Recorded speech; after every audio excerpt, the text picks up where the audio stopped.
আজকের এই ভিডিও ক্লিপগুলো হয়তো আপনাদের কাছে ভালো লাগবে না, তবে সবাইকে বলবো কথাগুলো শেষ অবধি শুনে যাবেন। মানে এটা যে ভিডিওগুলো আমি করেছি আপনাদের সাথে শেয়ার করব এমনটা নয়, তবে এই ভিডিওগুলো দিয়েই আজ আমার কিছু কষ্টের কথা শেয়ার করব। নমস্কার বন্ধুরা, আবার একটি নতুন ব্লগে সবাইকে স্বাগতম জানিয়ে আজ নিয়ে চলে এসেছি একটা অন্য রকমের ভিডিও। আসলে আগে যখন আমি ভিডিও করতাম তখন ভাবতাম ভিডিও করা বুঝি খুব ইজি, একটা বাচ্চা নিয়ে আমি খুব সহজেই ভিডিও করব। তাই তো বরকে বলেই বাচ্চার যখন আমার 8 মাস বয়স তখনই কিন্তু আমি একটা ফোন কিনেছিলাম।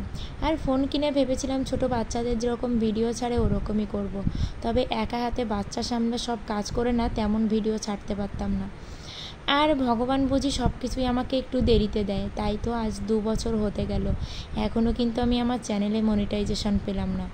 আর সোনাপুরোকে নিয়ে ভিডিও করতে যে এতটা কষ্ট হয়ে যায় সত্যি, মানে যে আমার কাছে এসে দেখবে যে ওকে নিয়ে কতটা কষ্ট করে ভিডিওটা করতে হয় সেই বুঝতে পারবে।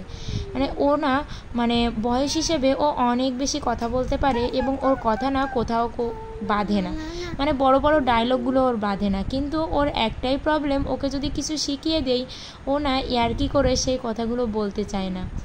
মাঝে মাঝে আমার ভীষণই রাগ হয়ে যায়, অনেক কষ্ট হয়। আর তা বাদে এতটা কষ্ট করে ভিডিওগুলো ছাড়ি, তবুও শুধু ওয়াচ টাইমের জন্যই চ্যানেলটিতে আজও মনিটাইজেশন পেলাম না। দেখি ভগবান বুঝি ভাগ্যে কোনো ভালো কিছু লেখেনি।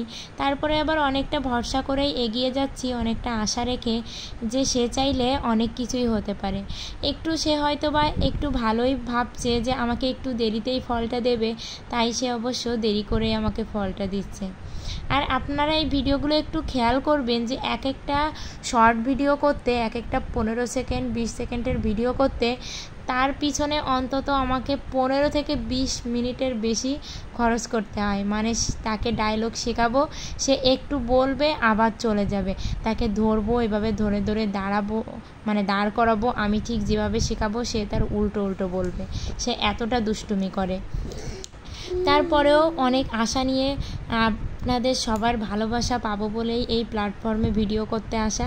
একটা সময় কখনোই ভাবিনি, যখন মানুষের ভিডিও দেখতাম ভীষণই ভালো লাগতো, এবং কখনো ভাবিনি যে নিজের একটা ইউটিউব চ্যানেল থাকবে, নিজের ফেসবুক পেজ থাকবে। তবে ইউটিউব চ্যানেলটা যখন খুলেছিলাম সত্যি আমি অনেক ভুলও করে ফেলেছিলাম।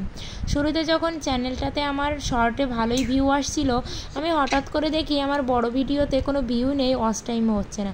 আমি তখনই শর্টের দিকে গুরুত্বটা কমিয়ে দিয়ে আমি একটু লং ভিডিওর দিকেই গুরুত্বটা বাড়িয়ে দিয়েছিলাম।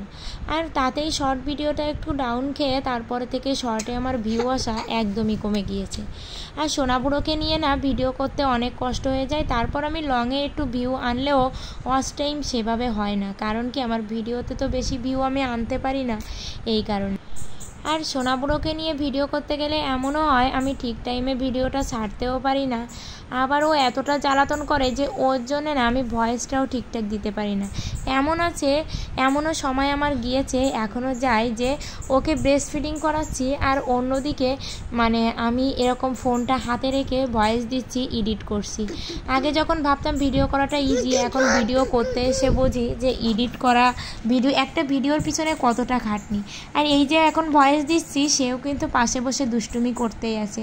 তা বাদে নিজের পড়াশুনো আছে, নিজের সংসারের কাজ আছে, এমনকি আবার ওকে রেখে আমি টিউশনও পড়াতে যাই। আর এত কাজের ভিতর দিয়ে না অনেক আশা, অনেক স্বপ্ন নিয়ে ইউটিউবে এসেছিলাম। জানি না কতটা আপনাদের ভালোবাসা পাবো আর ভগবান কতটা আমায় দেবে। তবে একটা জিনিস বিশ্বাস করি যে পরিশ্রম কখনো বিফলে যায় না, আর যদি সেটা সৎ পথে করা হয়।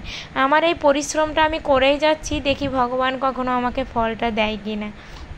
ফলের আশা তো সবাই করে, তবে এই পরিশ্রমের ফলটা আশা করি ভগবান আমাকে দেবে। আর আপনারাও আমাদের ভিডিওগুলো একটু বেশি বেশি করে দেখবেন।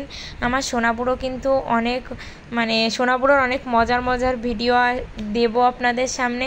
আবার ও অনেক সুন্দর সুন্দর কথা বলে, সেগুলো আশা করি আপনাদের কাছে ভালো লাগবে। আর এমনকি আমার চ্যানেলে অনেক বাচ্চাদের খাবারের টিপস আছে, বাচ্চাদের নিত্য নতুন খাবারের রেসিপিও আপনারা পাবেন। তাই বলবো যে সবাইকে একটাই অনুরোধ করব যে অনেক কষ্ট করে এই ভিডিওটা করতে হয়, সবাই কিন্তু একটু ভালোবাসা দিবেন, সবাই একটু সাপোর্ট করবেন। আর এই ভিডিও ক্লিপটা দেখুন, ওকে দিয়ে কোনো ডায়লগ বলাতে গেলে ও অনেক ইয়ার্কি করে, আর যখন বড় বড় ডায়লগ হয় তখন ওকে মা সাজিয়ে আমি বাকি ভিডিওটা করি। আর ওর ভিতরে একটা এক্সট্রা প্রতিভা আছে, সেটা হচ্ছে কি, ও ডায়লগ যেমন তেমনি ইয়ার্কি ফাজলামি করুক না কেন, ও না ওকে যখন যেটা সাজায় ও ঠিক সেই ক্যারেক্টারের ভিতরে ঢুকে যায়। মানে ওকে মা সাজালে ও ঠিক মায়ের মতো বিহেভিয়ার করে, আবার ওকে বাচ্চা সাজালে ও ঠিক বাচ্চাদের মতো, আবার কখনো যদি শিব ঠাকুর সাজায় তাহলে তেমনই একটা ভাব ওর ভিতরে চলে আসে। যেটাই সাজাই না কেন, কৃষ্ণ, শিব ঠাকুর, এমনকি যে চরিত্রেই তাকে দেই না কেন, সে কিন্তু পুরো মানে সেই ক্যারেক্টারের ভিতরে ঢুকে যায়। তাই বলবো, অনেক মজার মজার ভিডিও দেখতে চাইলে, আমার সোনাবুড়োর দুষ্টু মিষ্টি ভিডিওগুলো দেখতে চাইলে অবশ্যই কিন্তু আমাদের পাশে থাকবেন, সাথে থাকবেন। আর সবাইকে একটাই অনুরোধ করব, আমাদের ভিডিওগুলো প্লিজ একটু দেখবেন, আশা করি আপনাদের কাছে ভালো লাগবে। সবাই ভালো থাকবেন, সুস্থ থাকবেন।